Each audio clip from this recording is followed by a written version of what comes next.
City a réagi à la 19e minute de jeu, le parfait décalage de Milner pour Agüero, excellente sortie d'Igor Akinfeyev derrière Navas qui cherche de l'aube. Igor Akinfeyev qui sera l'un des grands bonhommes de cette soirée. 22e minute de jeu, long ballon de Yaya Touré. Agüero tente d'en profiter, accélère dans la surface de réparation, la frappe enchaînée de Sergio Agüero.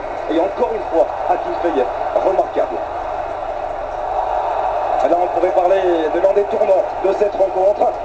Il y avait de l'engagement, on le voit avec cette intervention de Pontus Wernbloom sur Yaya Touré, le carton jaune sorti par M. Sidiropoulos. 32e minute de jeu, nouvelle occasion, nouvelle situation pour les Citizens et encore un grand, très grand Igor Akinfeyev.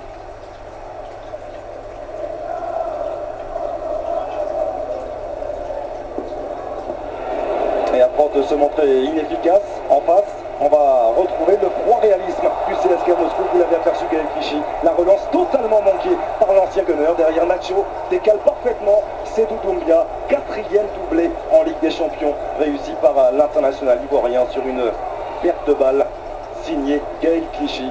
Et le 6e but encaissé par Manchester City depuis le début de cette Ligue des Champions. On se pose forcément des questions du côté de Manuel Pellegrini. Double changement dès l'entame de cette deuxième période. Entrée de Samir Nasri à la place de Navas. Fernandinho, lui, remplace Stevan Jovetic.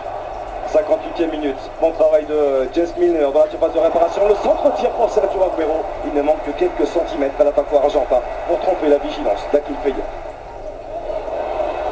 3 minutes plus tard, Yaya Touré va trouver Milner. Et quel arrêt encore une fois signé Igor Akinfeyev. Un véritable récital de la part du gardien international russe. Dans la foulée, vous le voyez, Fernandinho est averti par M. Sidiropoulos.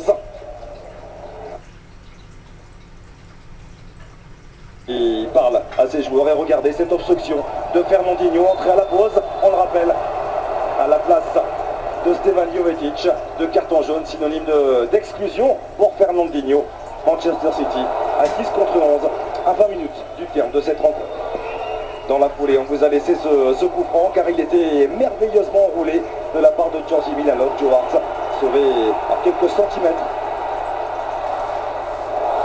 Et occasion de Manchester City de relancer cette deuxième période malgré tout avec cette infériorité numérique. C'est vrai, Igor Akinfeyev est toujours parfaitement vigilant. On parlait de tournant du match. Regardez cet accrochage de Wernbloom sur Sergio Agüero qui aurait dû mériter un deuxième carton jaune pour Pontus Wernbloom. Et voilà, M. Sidiropoulos se manque de cible. Il vient avertir Ignacevic.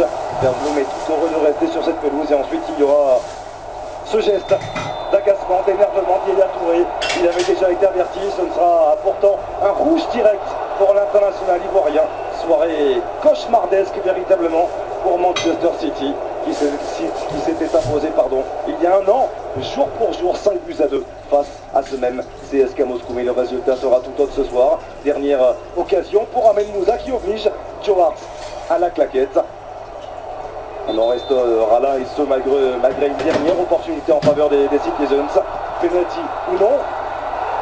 Ignacevic sur Sergio Agüero, en tout cas l'attaquant argentin l'a cherché. On va voir sur ralenti, il n'y avait absolument pas de contact entre Ignacevic et Sergio Agüero. Score final 2-1 pour le CSKA Moscou qui s'impose ici à l'Etihad Stadium. Beaucoup d'énervement forcément. City a peut-être fait une croix sur son avenir dans cette Ligue des Champions. City qui recevra le Bayern avant de se déplacer à l'Olympico pour défier la Roma lors de la dernière journée.